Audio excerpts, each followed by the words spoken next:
नमस्कार दोस्तों। अभी मैं तरारी विधानसभा में मौजूद हूं और तरारी का ये माले कार्यालय है, यहीं पे मौजूद हूं और माले का कार्यकर्ता लोग भी हैं यहाँ पे। और जिस तरीके से अभी तेजस्वी यादव को लेकर के एक कल कोर्ट का फैसला आया है, अब उसका कितना असर होता है चुनाव में, क्या उसका असर होता है या नहीं होता है। माले के कुछ कार्यकर्ता लोग हैं। सर पहले तो अपना परिचय बताइए। मेरा नाम रामदयाल पंडित है और मैं भाकपा माले प्रखंड कमिटी। सर जिस तरीके से तेजस्वी यादव के कोर्ट का जो फैसला आया है, क्या लगता है उससे चुनाव में नुकसान होगा? तेजस्वी यादव का कोर्ट का फैसला तो कल हम पढ़े नहीं, हम चले गए थे दूसरे जगह में। क्या लैंड फॉर जॉब का जो मामला है, जमीन को मतलब जमीन जो लिया गया है, ऐसा कोर्ट मतलब तो उसमें जो अभी तक तो उसका केस मतलब पूरा क्लियर नहीं हुआ है, लेकिन उसका केस आगे चलेगा। तो उसके मतलब एवज में जैसे लोग कुछ लोग कह रहे हैं, विपक्ष के लोग कह रहे हैं कि नहीं, इससे तेजस्वी यादव को नुकसान होगा या उनका छवि ठीक नहीं है। विपक्ष के लोग ये भी इल्जाम लगा रहे हैं कि जैसे अभी उनका पूरा परिवार का भी मतलब मामला है कि वो लोग भ्रष्ट हैं। तो देखिए, अगर कोई गलत काम है तो कोर्ट फैसला अगर करता है तो कोर्ट फैसला का तो फैसला मांगना देगा। लेकिन ये बताया गया है कि जब जब कोई चुनाव आता है तो लालू राबड़ी या तेजस्वी अध्यक्षता का चाहे जो चुनाव हो, इनका ख्याल किया जाता है।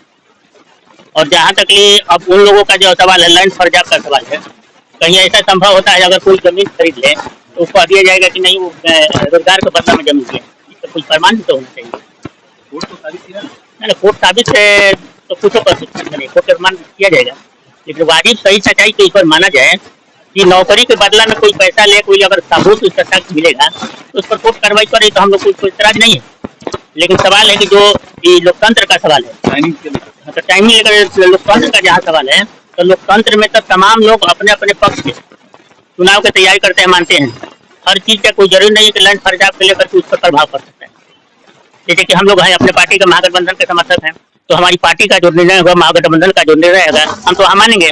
हर कोई तो मानेगा नहीं, लेकिन जो विपक्षी होगा तो विपक्षी तो वो अपना वार करेगा, तो उससे हम लोग का कोई प्रभाव भी पड़ने वाला नहीं है। हमारे आधार के बीच के जो लोग हैं, मैंने जो हमारे रामनरेश जी की सामाजिक बदलाव का लड़ाई लड़कर जो यहाँ तक पहुँचाए हैं, तो हमारे जो सिपाही हैं वो तो एक तीर भी इधर उधर नहीं हो सकते हैं। अगर मान लीजिए महागठबंधन के राजद के भी जो लोग हैं, तो उन लोगों तो लैंड फॉर जॉब से कोई लेना देना तो एक तीर हो नहीं सकते हैं। तो हमारे साथ जितने लोग जुड़े हैं वो तो इधर उधर नहीं होंगे। और विपक्षी तो है तो उन लोग पर हम लोग ऐसी भरोसा नहीं रहता है कि हम तो कभी मान रखते हैं कि नहीं तमाम जो लोग हैं, कितना भी दोषवार हो उन लोग का माफ हो जाएगा, क्योंकि उसका सिद्धांत ही उसी तरह का चल रहा है। अगर आप अगर थोड़ा सा भी दोषवार हो, नॉर्मल भी दोषवार है, तब आप पर कार्रवाई कर रही है। वो जो सरकार जो अपने एजेंडा पर चल रही है कि देश के लोकतंत्र और संविधान को खत्म करने के जो एजेंडा पर चल रही है, वो अपना भूमिका निभा रही है कि हम किस तरह से इस सीट पर काबिज हो। मैंने इस बिहार की सबसे खास करके तरारी की जो विधानसभा क्षेत्र है, इस पर तो सरकार चाह रही है कि किसी प्रकार हम मैंने शोषण दमन के सवाल पर पैसा से खरीद फरोख्त कर करके, प्रलोभन दे करके, यहाँ तक चोरी करके हम किसी भी हालत में हम इस सीट पर काबिज हो। लेकिन यहाँ की जनता जो है पहले से लड़ी है। जातीय समीकरण के आधार पे या विकास के? हमने तो जातीय संपर्क ना होला, ना जातीय कोनो व्यक्ति होला। हमने के पार्टी के हैं जाए, जहाँ पार्टी कहला वो हमने के वोट, हमने नाम रामनरेश जी के विरासत हुए, हमने जाकर इनका करे के बड़े ये हमारे पास नहीं। जैसे कि सर ये समझ नहीं पाए, मैंने पूछा है कि विकास के नाम पे वोट होगा इस बार या मतलब जाति के आधार पे?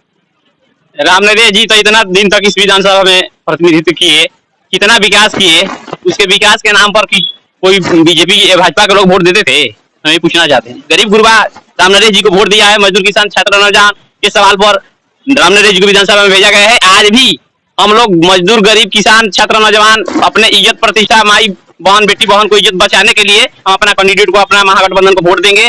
भाजपा के लोग को नहीं देंगे। वो अपराधी है, बलात्कारी है, 70 लाख करोड़ वो लोग घोटाला किया है, उस पर कार्रवाई नहीं होता। तेजस्वी यादव या निर्दोष आदमी को फंसा दिया गया है, इसलिए कि चुनाव में जीतने जा रहा है, बिहार में मुख्यमंत्री बनाने जा रहा है, यहाँ के सरकार महागठबंधन के बनने जा रहा है, इसलिए उन लोग का दिल में धड़कन हुआ है। भाजपा आरएसएस के लोग के इशारा पर उन लोग को, लालू जी को, उनकी पत्नी को और तेजस्वी जी को फंसाया गया है।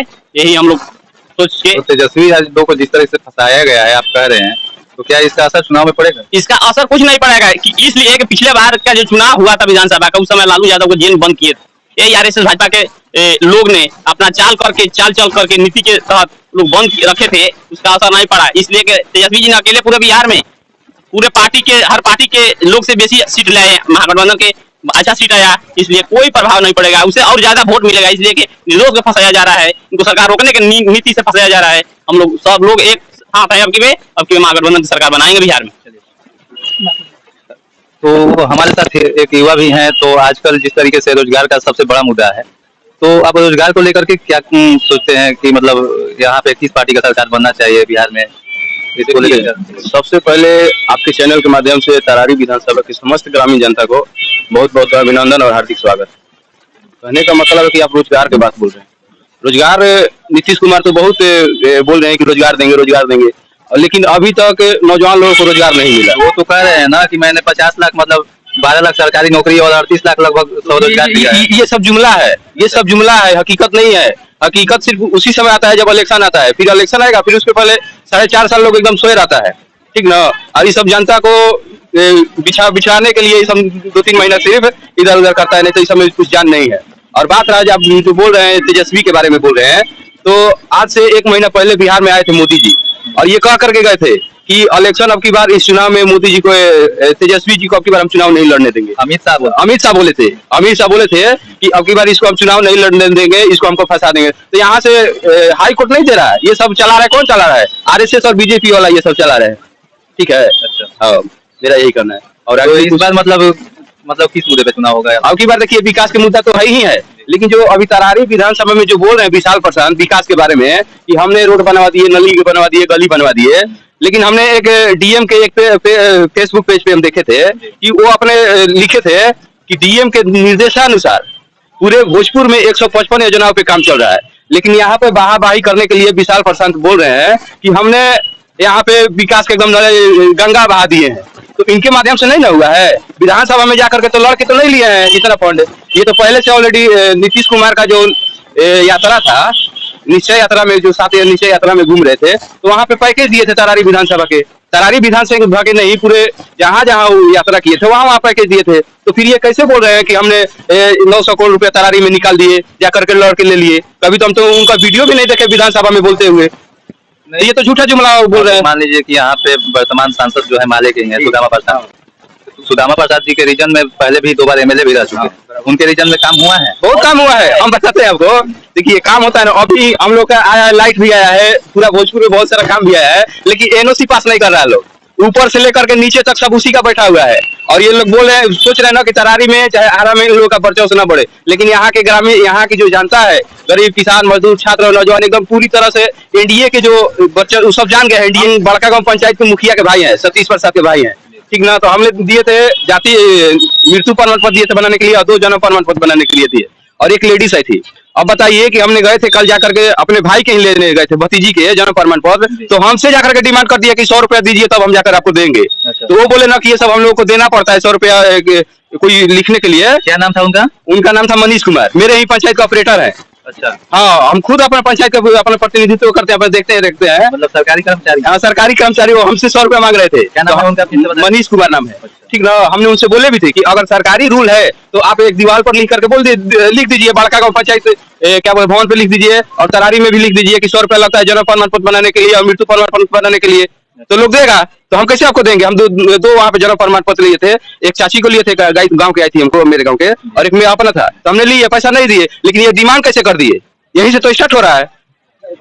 तो आपका मतलब मिला जुला कहना है कि भला? हाँ, देखिए मिला जुला के यही कहना है कि आजकल पैसा पैसा पैसा बहुत काम हो रहा है। अच्छा। एनडीए की सरकार जब तक है 2005 के बाद से, तो सब एकदम पैसा पैसा टोटल बिक रहा है लोग, ठीक ना। कोई भी काम बिना पैसा के नहीं होता है। तरारी विधानसभा में, तरारी ब्लॉक में तो सब भ्रष्टाचारी भरा हुआ है। विकास का मुद्दा ये नहीं है कि रोड नली गली बन जाना है, लेकिन ठीक ना, नली गली रोड नली गली जिंदगी भर बनता रहेगा, 2 साल में आएगा, 2 साल में टूटेगा फूटेगा बनेगा। लेकिन मुद्दा है कि हम लोगों को जो दलित पिछड़ा अति पिछड़ा लोग है, उनका विकास कैसे किया जाए? 5 अंगुली है, 5 एक अंगुली को सबको बराबर करना है ना। मान लीजिए जो फॉरवर्ड लोग है वो सब आगे बढ़ गए हैं, अभी जाइएगा एग्जाम देने के लिए, कोई फार्म भरने के लिए, फॉरवर्ड को भी 100 रुपया ही लग रहा है फार्म भरने में, और जो गरीब लोग है उनको भी 100 रुपया लग रहा है। एनडीए की तरफ से तो नारा भी दिया जाता है कि सबका साथ सबका विकास, तो कहाँ हो रहा है सर? कहाँ हो रहा है? नहीं हो रहा। वो तो सिर्फ खाली बोलता है लोग, ये तो सिर्फ खाली बोलने के लिए